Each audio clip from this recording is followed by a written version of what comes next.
नमस्कार मंडळी.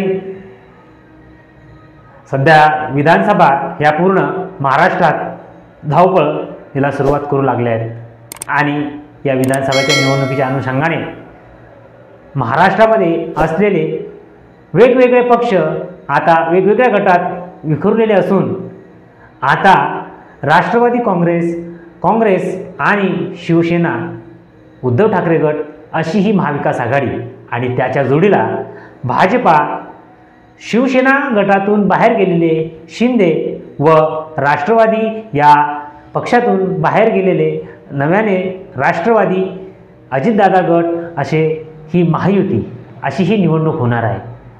परंतु मागील काही 2 वर्षाच्या कालावधीपासून स्थानिक स्वराज्य संस्थेच्या निवडणुकांना राज्याच्या राजकारणामुळे खीळ बसली आहे आणि त्याचा परिणाम येणाऱ्या विधानसभा निवडणुकीवर झाल्याशिवाय राहणार नाही आणि मग त्याला सर्वस्वी जबाबदार हे पक्षातील राजकारणी किंवा पक्षश्रेष्ठी असू शकतात असंही म्हणणं वावगं ठरणार नाही. आणि त्यामुळे या विधानसभा निवडणुकीमध्ये अपक्षांचं आणि बंडखोरीचं मोठं पीक समोर येणार आहे आणि कदाचित या विधानसभा निवडणुकीमध्ये पक्षांच्या आमदारापेक्षाही किंवा महायुती आणि महाविकास आघाडीच्या आमदारापेक्षाही अपक्ष आमदारांची संख्या ही बळावलेली असेल, यात कुठलंही दुमत नाही. नमस्कार, मी संतोष मिंगळे आणि आपण पाहत आहात या विषयावर माझं मत. आजच्या या अत्याधुनिक युगामध्ये पक्षांची भूमिका आणि राजकीय वातावरण हे वेगळ्या टप्प्यावर जाऊन गेलं आहे.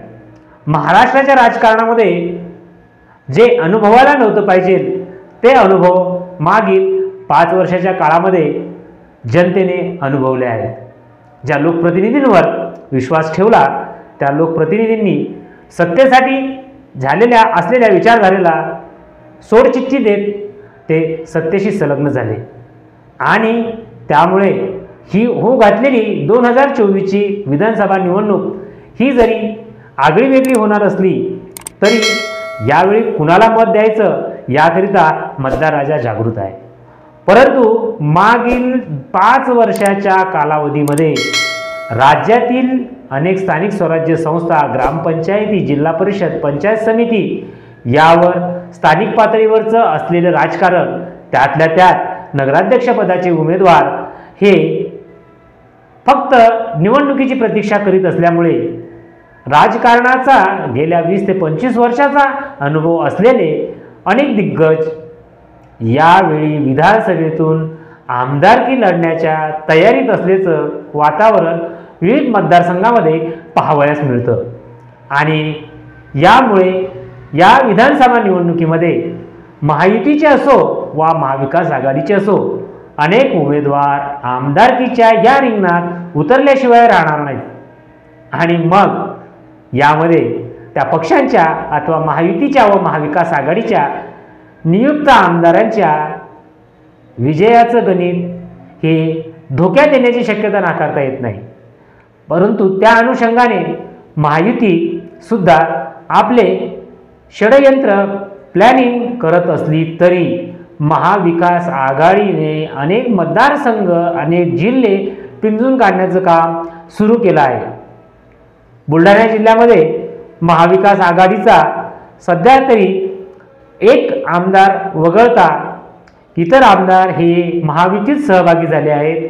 तरीसुद्धा या बुलढाणा जिल्ह्याकरिता बुलढाणा विधानसभा, लोकसभा तसेच हे जे काही मतदारसंघ आहेत त्या मतदारसंघामध्ये महायुतीतील आमदार वगळता कोणीच स्थानिक राजकारण करण्याला पुढे आलेलं नाही आणि स्थानिक पातळीवरच्या नगरपालिका, महानगरपालिका, त्याप्रमाणे जिल्हा परिषद, पंचायत समित्या यांच्या निवडणुका थांबल्याने स्थानिक कार्यकर्त्यांचं राजकारण हे थंडावलेलं आहे, थंड बस्त्यात गेलेलं आहे. त्यांच्यामध्ये सुद्धा होऊ घातलेल्या निवडणुकीसाठी एक संताप आहे की मागील 2 वर्षापासून फक्त लोकप्रतिनिधी येतात, त्यांच्यासोबत राहणं, त्यांच्यासोबत बोलणं, ही एवढी भूमिका जरी सत्तातील असलेल्या पक्षाची असली तरी विरोधकांना तर विरोध करण्यासाठी कुठलीही जागा नाही.